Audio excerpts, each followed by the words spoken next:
Hello and welcome back to the channel. On today's tutorial, I'm going to be sharing with you how to sew a stylish bustier blouse with draping. So if you haven't yet subscribed, please hit on the subscribe button. Don't forget to give this video a thumbs up. Leave your comments at the comment section. So let's dive right into today's video. So here is my pattern and I've gone ahead to cut this out, and while looking at it, I added ½ inch at the lower part in front and on top. By the side I did not add because we have already added our sewing allowance. So this is the back pattern. Remember when we were cutting this pattern in front, we didn't add ½ inch at that part on the chest line because we went up by ½ inch for the armhole side of the front. So right now we are going to replace it. So we are going to add that ½ inch plus ½ inch sewing allowance. So at that part we'll be having 1 inch instead of having ½ inch on top. We'll be having 1 inch. So I'll go ahead and cut the rest of my pattern out. So by the sides I won't be adding ½ inch because we have already added our sewing allowance. It's just the part that we need to join, that's where I'll be adding ½ inch to. So I'll go ahead and I will cut this out with ½ inch, and remember that this center part I'll be cutting it on fold. So just the upper part, the lower part and the side. So after cutting and opening up, this is what I have. So I'll also go ahead to cut out the wording I need for this, and the same way I cut out my pattern, I'll be cutting for the lining and the gums there. So to cut the wording for this, I'm going to place my tape, mark my nipple to nipple and add ½ inch. My nipple to nipple is 3.5, adding ½ inch, I have about 4 inches, and I'll use this to cut out the wording for my pattern. So also cutting for this side, I'll just go ahead and cut out from the under bust. So I'll just go ahead to place my wording and I will be cutting out. So to cut your wording, you have to add ½ inch on top and by the side, but when I'm cutting mine, I don't normally add ½ inch on top because you're going to still trim out that ½ inch after you're done sewing to take out bulkiness at the upper part. So all I do is just to add a little on top of my wording. So after cutting out my wording, I'm also going to go ahead to place this and I will iron it on my main fabric. So to iron this on my main fabric, I'll place it this way. So you can also go ahead to iron to your fabric to make it more stable before ironing your wording on it. So I'll just go ahead to place, make sure that the shiny part is facing the wrong side of the fabric, and before I went ahead to place this, I notched it so that I won't confuse one side with the other part. So after ironing, I'm just going to go ahead to stitch up with ½ inch on this side and also go ahead to stitch on the other side. So when you're stitching, make sure that your underbust meets the underbust part of the other side. So after that, we'll go ahead to work on the back pattern. This is what I have. And remember to add ½ inch on top, beneath, and at both sides of the first pattern. So going to the second pattern of the back, you notice that it's just at the joining part, the upper part and the lower part, that I added ½ inch. So now I'm going to go ahead to place this and I'm going to be stitching it up with ½ inch. So whatever you do to the main fabric, go ahead to do to the lining piece. So for the lining piece, I went ahead to iron gum stay on the lining piece. You can double it to make it very stable. So here is my fabric and I'm going to go ahead to join this with ½ inch, and after I'm done joining, this is what I have. So you're going to either trim off the excess or you're just going to go ahead to notch it so that it's going to be very relaxed. And I went ahead also to make the spaghetti strap or hand for this particular dress.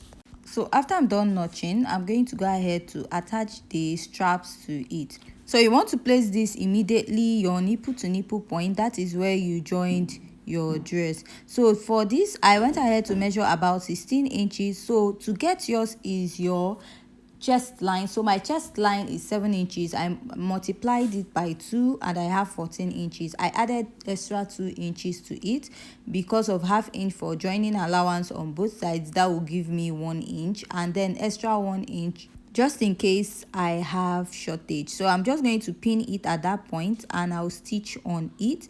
So you're also going to place your lining on it, that is the right side facing the right side. So I'll go ahead and after notching the lining part, I'm just going to place it on it and I will stitch with 1/2 inch on the upper part. So after stitching with 1/2 inch, is either you notch the upper part, that is cutting it a little, or you flip all the 1/2 inch allowance to the lining part and you're going to stitch it down on that part. So after you're done stitching, this is what you're going to have, and make sure you iron it out. So now on the lining of the main fabric, I'm going to iron it open. I'm going to be sewing my boning on it. So I'm trying to create an invisible boning method on this dress, which is you'll be sewing the boning on the allowance of your dress. Another way to create an invisible boning method is to stitch all the boning to the lining part of your dress also. So after ironing it out, I'm going to take my boning and I'm going to place on it. So now before placing, I'm just going to measure out and cut out. So you'll be leaving about 1 inch beneath the lower part. So you're going to place it and you're going to stitch on the allowance with 1/2 inch. That allowance on one side, you're going to pick it and then you're going to stitch it on it. Don't stitch on your main fabric, just the allowance, so that it will not be showing at the front side of your pattern. After I'm done stitching, this is what I have, and I'm going to go ahead to turn up my dress, but cut out every excess that you have. So now I'm going to place and stitch from the upper part, stitch on the lower part this way. Make sure that your dart lines are meeting, and I'm going to stitch also underneath it and get to the side. So by the side, I'll leave about 4 inches of space and I'll stitch at the upper part of my dress. So after stitching, this is what I have, and I'm going to go ahead to turn it from that side that I left open.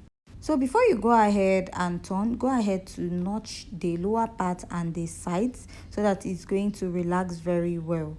And after that, I'm just going to open it up from this side, turn it to the right side. So if you don't want to sew the boning to the lining of your dress, sorry, to the allowance, sewing allowance of your dress, you can go ahead to sew the boning to the lining of your dress, the wrong side of your boning. So by the time you turn it out, you're going to still have a neat finishing. So I'm just going to go ahead to iron this out. So after turning it out, this is what I have. Now you're going to use your tailor's ham to iron it. So I went ahead to heat up my iron to iron it just to show you this part, but I'm just going to go ahead to iron the rest of my dress very well inside.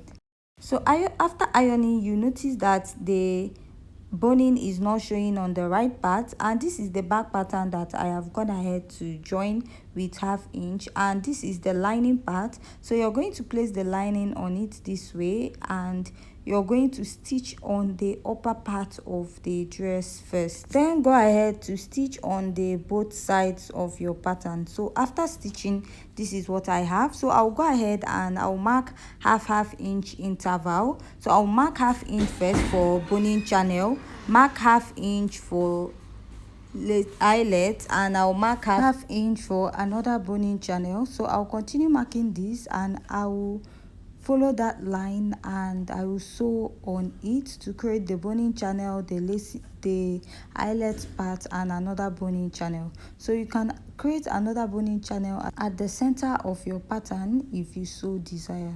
So just like I said, I'll be running a stitch on that part. So after sewing, this is what I have, and I'm going to be passing my bonings through it. So you have to leave about 0.5 inches to 1 inch underneath. So you're going to be imputing the eyelet at the center part. So now I'm going to use this to turn up the lower part of this dress. So I'll first of all stitch with 1/2 inch, and I'm going to go ahead to flip it, fold in, and top stitch at the back. So after I'm done stitching the both sides, that is the back pattern, I'll be placing it on the front pattern. So when we were actually drafting out the pattern, we added about 1.5 inches to it. So now we have used half inch to turn it to the right side, that is to do the turn up, and we have 1 inch left. So I'll be sewing 1 inch on the side. So when you're getting to the upper part, you can just go in a little to make sure that the bust side is tight enough.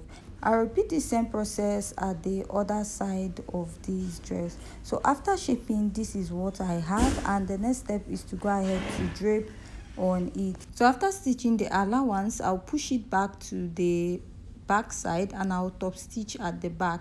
So now it's time to drape your organza or whatever material that you have.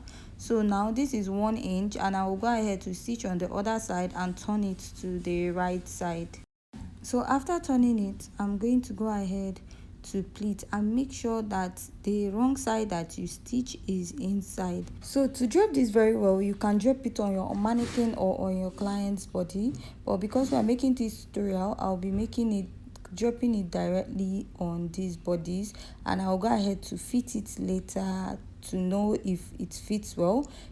If I have any part of this material that is not sitting well, I'm just going to adjust it later. So I'll just go ahead to push this and create like pleats at the joining of the dress by the side. So when you're pleating, go ahead to go down about half or 1 inch from the top part of your fabric first. After pleating, you're going to also gather one part, gather it this way, and you're going to place it underneath your bust or your under bust. It totally depends on what you want on your dress. Some people start from under the bust, some start under the under bust. So you're just going to go ahead and pleat it, and you're going to top stitch it at the other end. After stitching this side, this is what I have. So I went ahead to fold in the rough part and top stitch it by the side. So going over to this place, I'm just going to gather it just like I said, and then stitch it on the joining that we have by the side of the back pattern and the front pattern. So for your organza or fabric that you're draping, for it to be stable, you can go ahead and use it and just tack it down, tack it a little from the wrong side of your fabric so that it won't be too visible. And also go ahead and use the same color of thread when you're doing that.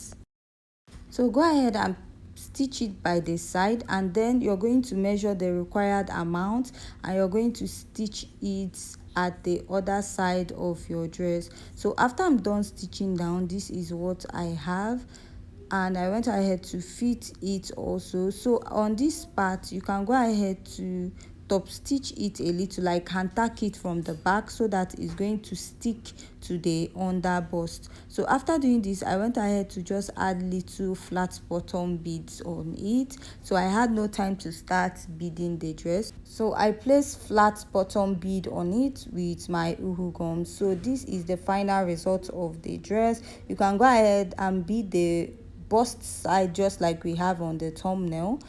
And with this, we have come to the end of today's tutorial. If you have any question, please leave at the comment section. So in case if you're wondering on how to bead, you can just go ahead and check out our other video. I have a video on where to bead your dress. So this is the final result, and see you in our next video. Thanks.